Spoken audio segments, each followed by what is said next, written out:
ಮಲೆಗೂಡಿನ ಪಕ್ಕದಲ್ಲಿರುವ ಚಿಕ್ಕ ಹಳ್ಳಿಯೊಂದರಲ್ಲಿ 14 ವರ್ಷದ ಅನನ್ಯ ಎಂಬ ಹುಡುಗಿ ವಾಸಿಸುತ್ತಿದ್ದಳು. ಈ ಹಳ್ಳಿ ಪಕ್ಕದಲ್ಲಿ ದಟ್ಟವಾದ ಅರಣ್ಯ, ಅದರಲ್ಲಿ ಹಳೆಯ ಹುಲ್ಲುಗಾಡು, ಗಾಳಿ ಬೀಸಿದರೆ ಮರ್ಮರಿಸುವ ಮರಗಳು ಎಲ್ಲವೂ ಮಂತ್ರಮಯವಾಗಿ ಕಾಣುತ್ತವೆ ಎಂದು ಹಳ್ಳಿಯವರು ಹೇಳುತ್ತಿದ್ದರು.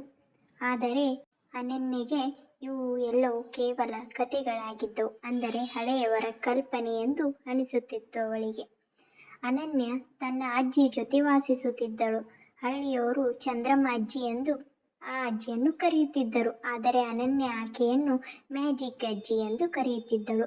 ಅಜ್ಜಿಯ ಕಣ್ಣಲ್ಲಿ ಯಾವಾಗಲೂ ಒಂದು ಕುತೂಹಲದ ಕನ್ನಡಿ, ಮಾತಿನ ಅಂತ್ಯದಲ್ಲಿ ಮಳೆಯಂತೆ ನಗು, ಕೈಯಲ್ಲಿ ಯಾವಾಗಲೂ ಹೂವಿನ ವಾಸನೆ, ಏನೇ ಮಾಡಿದರೂ ಅದರಲ್ಲಿ ಅವಳಿಗೊಂದು ಮಾಯೆಯ ಸ್ಪರ್ಶ.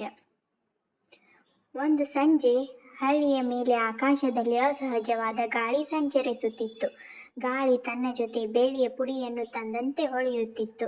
ಅನನ್ಯ ಮನೆ ಮುಂದೆ ಕುಳಿತುಕೊಂಡು ಪುಸ್ತಕ ಓದುತ್ತಿದ್ದಾಗ ಆಕಸ್ಮಿಕವಾಗಿ ಗಾಳಿಯಲ್ಲಿ ಒಂದು ಮೃದು ಶಬ್ದ ಕೇಳಿಸಿತು.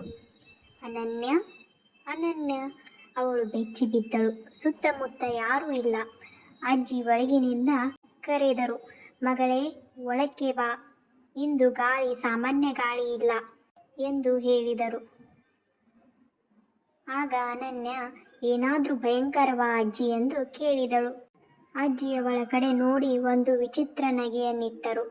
ಭಯಂಕರ ಅಲ್ಲ, ಆದರೆ ಅದಕ್ಕೆ ಗೌರವ ಕೊಡಬೇಕು ಎಂದು. ಅಂದಿನ ರಾತ್ರಿ ಊಟದ ನಂತರ ಅಜ್ಜಿ ತೋಟಕ್ಕೆ ಹೋದರು. ಅನನ್ಯ ಕುತೂಹಲದಿಂದ ಅವಳನ್ನು ಹಿಂಬಾಲಿಸಿದಳು. ಆಕಾಶದಲ್ಲಿ ಸಂಪೂರ್ಣ ಚಂದ್ರನು ತೋಟದ ಹೂಗಳ ಮೇಲೆ ಬೆಳ್ಳಿಯ ಬೆಳಕು ಚೆಲ್ಲುತ್ತಿತ್ತು. ಅಜ್ಜಿ ಮಳೆಯಂತೆ ಮಂತ್ರದ ಸವಿ ಮಾತಿನಲ್ಲಿ ಏನೋ ಹಾಡುತ್ತಿದ್ದಂತೆ ಅನಿಸಿತು. ಅಷ್ಟರಲ್ಲಿ ಫುಫ್, ಅಜ್ಜಿಯ ಮುಂದೆ ಒಂದು ಹೊಳೆಯುವ ಗೋಲಂತೆ ಗಾಳಿಯಲ್ಲಿ ತೇಲುತ್ತಾ ಬಿತ್ತು. ಅನನ್ಯ ಕಣ್ಗಳನ್ನು ನಂಬಲಾರದೆ ಆ ಗೋಲನ್ನು ನೋಡುತ್ತಾ ನಿಂತುಕೊಂಡಳು. ಕೆಲವು ಕ್ಷಣಗಳ ನಂತರ ಆ ಬೆಳಕಿನ ಗೋಲ ಕಮಲದಂತೆ ತೆರೆದುಕೊಂಡಿತು. ಅದರೊಳಗೆ ಏನಿದೆ ಎಂದು ತಿಳಿಯೋದಕ್ಕೂ ಮುಂಚೆ ಒಂದೇ ಬೆಳಕಿನ ರೇಖೆ ತೋಟದ ನಡುವೆ ಬಿದ್ದಿತು. ಬೆಳಕು ಹೋದ ನಂತರ ಅಲ್ಲಿ ನಿಂತಿದ್ದು ಒಂದೇ ಚಿಕ್ಕ ಪರಿ.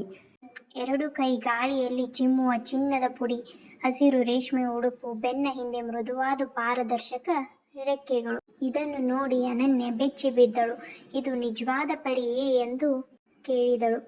ಅಜ್ಜಿ ನಿಧಾನವಾಗಿ ತಲೆಯಾಡಿಸಿದರು. ಹೌದು, ಇದು ಪರಿಲೋಕದ ರಾಯಭಾರಿ ಲೀಲಾ ಎಂದು ಹೇಳಿದರು. ಲೀಲಾ ತನ್ನ ಸಣ್ಣ ಕೈಗಳನ್ನು ಜೋಡಿಸಿ ಮುದ್ದು ಮುದ್ದಾಗಿ ಹೇಳಿತು, ಚಂದ್ರಮ್ಮಜ್ಜಿ, ನಿಮ್ಮ ನೆರವು ಮತ್ತೆ ಬೇಕಾಗಿದೆ. ಪರಿಲೋಕ ಸಂಕಷ್ಟದಲ್ಲಿದೆ. ಕತ್ತಲೆಯ ನೆರಳು ನಮ್ಮ ಜಗತ್ತಿನ ಸಾಂಪ್ರದಾಯಿಕ ಮಾಯೆಯನ್ನು ಹೀರಿಕೊಳ್ಳುತ್ತಿದೆ ಎಂದು. ಅನನ್ಯ ಏನು ಅರ್ಥವಾಗದೆ ನೋಡುತ್ತಾ ನಿಂತು ಬಿಟ್ಟಳು. ಅಜ್ಜಿ, ನೀನು ನಿಜಕ್ಕೂ ಮಾಯೆ ಮಾಡ್ತೀಯಾ ಎಂದು ಅನನ್ಯ ಕೇಳಿದಳು. ಅಜ್ಜಿ ನಕ್ಕರು. ಹೌದು ಮಗಳೇ, ಆದರೆ ನಾನು ಮಾಡೋದು ಜಾದು ಅಲ್ಲ, ಪ್ರಕೃತಿಯೊಂದಿಗೆ ಮಾತಾಡೋ ಕಲೆ. ಅದನ್ನು ನಾವು ಶಾಂತಿ ಮಾಯೆ ಅಂತ ಕರಿತೀವಿ ಎಂದರು. ಲೀಲಾ ಮುಂದುವರಿಸಿ ಕೇಳಿದಳು, ಅಜ್ಜಿ, ಈ ಬಾರಿ ಪರಿಸ್ಥಿತಿ ಗಂಭೀರ. ನಮ್ಮ ಜಗತ್ತಿನ ಬಾಗಿಲುಗಳನ್ನು ಕಾಯುವ ನಕ್ಷತ್ರ ಬೀಜ ಮಸೆಯುತ್ತಿದೆ. ಅದನ್ನು ಪುನಃ ಜೀವಕ್ಕೆ ತರುವುದಕ್ಕೆ ಮಾನವ ಲೋಕದ ಒಂದು ನಿಷ್ಕಪಟ ಹೃದಯ ಬೇಕು. ಲೀಲಾ ಅನನ್ಯಳ ಕಡೆಗೆ ತಿರುಗಿ ನೋಡಿತು ಮತ್ತು ಆ ಹೃದಯ ಇವರದು ಎಂದು ಹೇಳಿತು. ಅನನ್ಯ ಶಾಕ್ ಆದಳು. ನನ್ನದು? ನಾನು ಏನು ಮಾಡ್ತೀನಿ ಎಂದು ಕೇಳಿದಳು. ಅಜ್ಜಿಯವಳ ಕೈ ಹಿಡಿದಳು. ಅನನ್ಯ, ನಾನು ಈ ದಿನ ಬರುವುದನ್ನು ಊಹಿಸಿದ್ದೆ. ನೀನು ಹುಟ್ಟಿದಾಗಲೇ ನಿನ್ನೊಳಗೆ ವಿಶೇಷ ಬೆಳಕು ಇದೆ ಎಂದು ನನಗೆ ಗೊತ್ತಿತ್ತು. ಆಗ ಅನನ್ಯ ಹೇಳುತ್ತಾಳೆ, ಆದರೆ ಅಜ್ಜಿ, ನಾನು ಸಾಮಾನ್ಯ ಹುಡುಗಿ. ಶಾಲೆ, ಮನೆ, ಪುಸ್ತಕ, ಮಾಯೆ, ಪರಿ ಇವು ಎಲ್ಲ ಕತೆಗಳಲ್ಲಿ ಮಾತ್ರ ಎಂದು. ಲೀಲಾ ಮಧುರವಾಗಿ ನಕ್ಕಿತು. ಕತೆಗಳು ಕೇವಲ ಕತೆಗಳಲ್ಲ, ಇವು ಜಗತ್ತಿನ ಗುಟ್ಟನ್ನು ಮರೆಯಿಟ್ಟಿರುವ ಬಾಗಿಲು ಎಂದು ಹೇಳಿತು. ಒಂದು ಕ್ಷಣ ಆಕಾಶದಿಂದ ಮತ್ತೊಂದು ಗಾಳಿ ಬಿರುಗಾಳಿ ಹೊಡೆದಂತೆ ಬಂತು. ತೋಟದ ಹೂಗಳು ಕಿತ್ತಿಕೊಳ್ಳುತ್ತಾ ಬಿದ್ದವು. ಲೀಲಾ ಮುಖದಲ್ಲಿ ಆತಂಕ. ಕತ್ತಲೆಯ ನೆರಳು ನಮ್ಮ ಕಂಡುಕೊಂಡಿದೆ, ತಕ್ಷಣ ನಿರ್ಧರಿಸಬೇಕು ಎಂದಳು. ಅಜ್ಜಿ ಅನನ್ಯಗೆ ತನ್ನ ಮುತ್ತಿನ ಸರ ತೆಗೆದುಕೊಟ್ಟರು.